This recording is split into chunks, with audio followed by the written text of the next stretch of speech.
the one-man postal service of the Sahara, Mali, 1950s-1980s.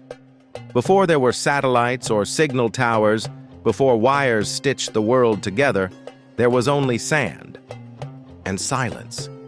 And a man named Muhammad Ould Ali, known by the desert people as the Dune Runner.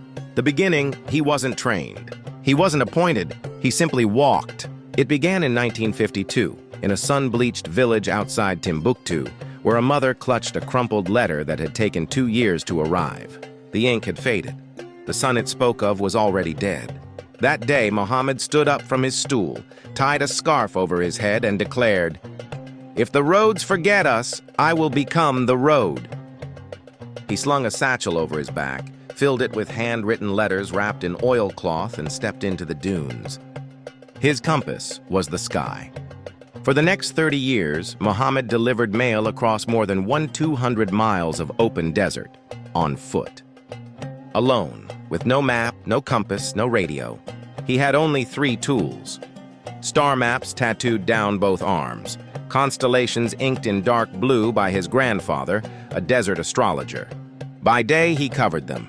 By night, he read the sky with his skin, sandfish trails left by tiny burrowing lizards.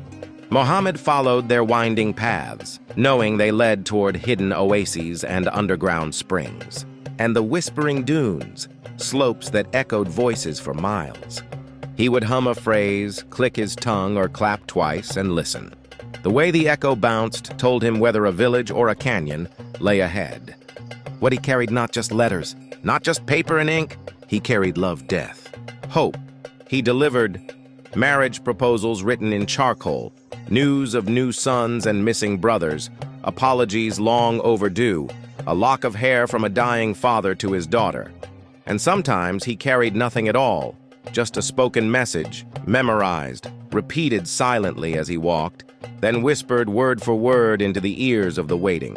If the recipient had died, he would bury the message in the sand beneath a marked rock and speak it aloud once so the desert could remember.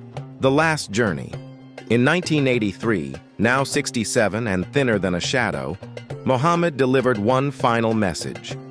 A letter from a soldier who had died in the mountains, addressed to a daughter he had never met.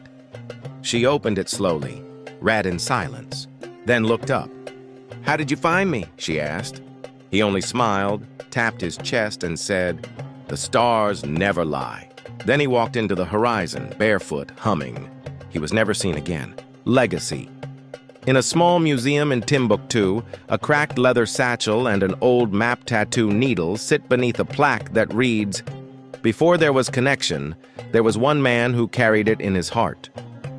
Children still claim to see him in the early light, a man walking the dunes, letter in hand, leaving no footprints behind.